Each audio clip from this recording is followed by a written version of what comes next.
আমার এখনো মনে আছে যে আমি আমার স্ত্রীকে নিয়ে রাস্তায় রাস্তায় বাড়ি ভাড়া খুঁজতাম এক সময়। মানুষ আমাদেরকে বাড়ি ভাড়া দিত না। বিশ্বাস করছেন না? কেন দিত না? কারণ আমার গায়ে সুন্নতি লেবাস ছিল আর আমার স্ত্রীর গায়ে খাস পর্দা ছিল। বাড়ি ভাড়া দেওয়ার আগে খুব গড় করে প্রশ্ন করতো, কোথা থেকে আসছেন, কি দরকার, কোথায় চাকরি করেন, কি করবেন, মানে আতঙ্ক একটা। না জানি কোন গ্রহের মানুষ আমরা, ও বাড়িতে না জানি কি করব। এই যে একটা ভাইব ছড়িয়ে দেওয়া হয়েছে সমাজের মধ্যে, দাড়ি, টুপি, পাগড়ি, জুব্বা, বোরখা, এগুলোর দিকে মানুষ একটা সন্দেহের চোখে তাকাচ্ছে।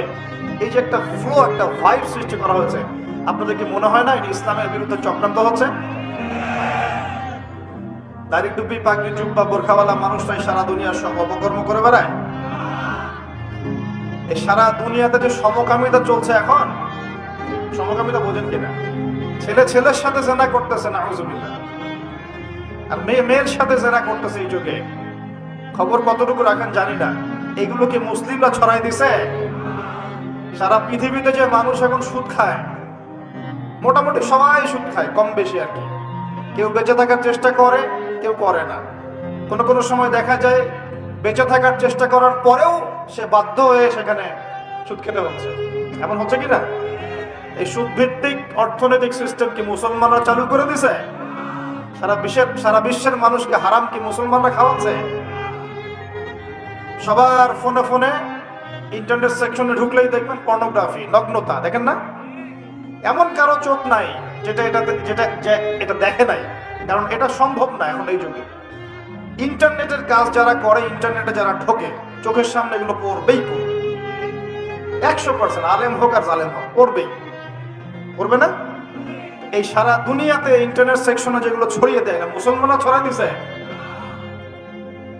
মুসলমানরা ছড়াই দিছে। মেয়েরা আগে একটু পর্দায় চলতো, ফেমিনিস্ট রেভলিউশনের মধ্য দিয়ে মেয়েদেরকে নগ্ন করে বাইরে বের করা হয়েছে। এখন মেয়েরা ছেলেদের পোশাক পরে ঘুরে বেড়ায়।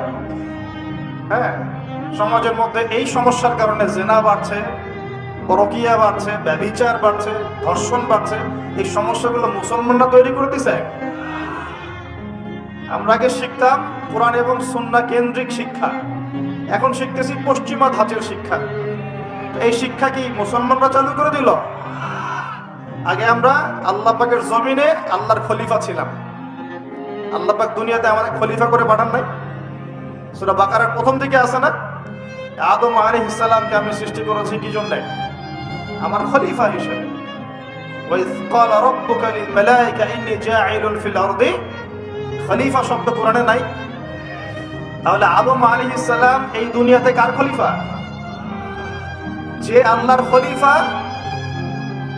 সে আল্লাহ পাকের হুকুম আহকাম চালু করবে নাকি নিজের মন গড়া বিধান চালু করবে?